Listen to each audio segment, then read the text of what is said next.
Hello বন্ধুরা, আজকে আমি তোমাদের সাথে কাঁঠাল চিংড়ির রেসিপি শেয়ার করব। তো দেখো, এখানে আমি আলু কাঁঠাল কেটে ভাপ দিয়ে নিয়েছি। এখন বসিয়ে দিব। তেল গরম হয়ে গিয়েছে, এবার আমি মাছগুলো ছেড়ে দিব।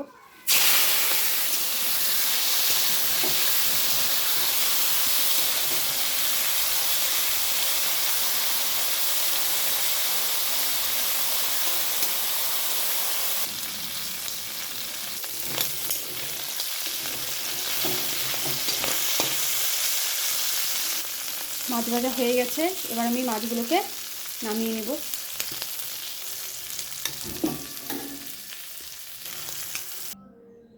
দেখো, মাছগুলোকে নামিয়ে নিয়েছি।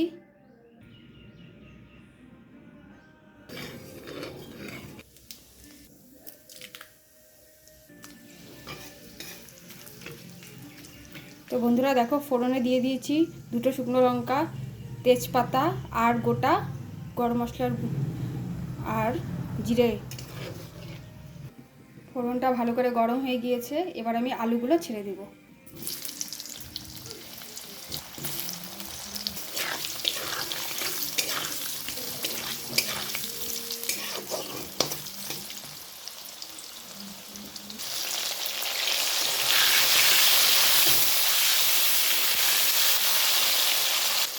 তো বন্ধুরা দেখো, এখানে আলু ভাজা হয়ে গেছে। এবার আমি মশলা করে রেখেছিলাম, এবার মশলাগুলো সব দিয়ে দিব।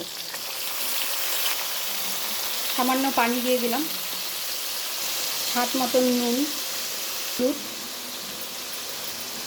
আর কালারের জন্য কাশ্মীরি লঙ্কার গুঁড়ো দিয়ে দিলাম, আর সামান্য চিনি দিয়ে দিলাম। এবার ভালো করে নেড়ে নেব।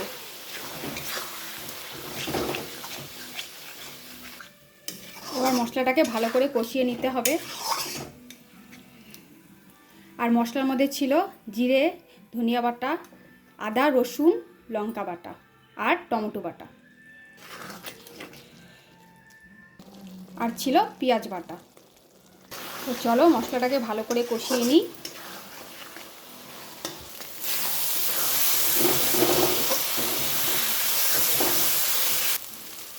মশলা কষানো হয়ে গেছে, এবার আমি সামান্য জল দিয়ে দেব।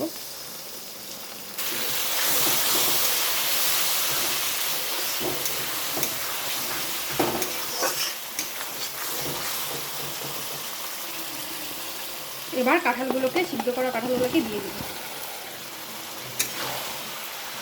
কাঁঠালগুলো দিয়ে ভালো করে নেড়ে চেড়ে নেব, আর একটু হালকা কাঁঠালগুলো দিয়ে কষিয়ে নেব।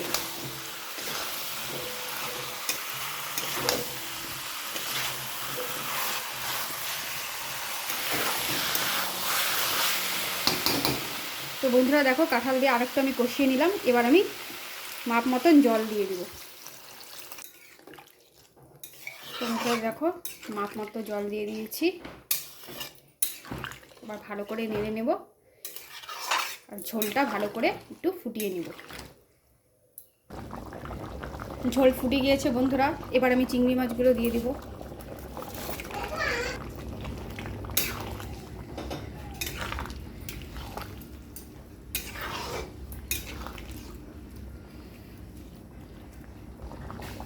এবার চিংড়ি মাছগুলো দিয়ে দিয়েছি।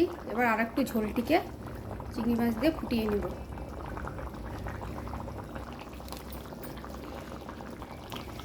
এবার গরম মশলা দিয়ে তরকারিটি নামিয়ে নিব।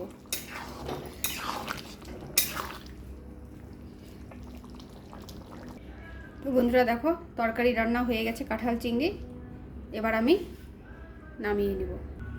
তো দেখো বন্ধুরা, আমার কাঁঠাল চিংড়ি রেডি। তো ভিডিওটা দেখার জন্য অসংখ্য অসংখ্য ধন্যবাদ। সবাই ভালো থেকো, সুস্থ থেকো।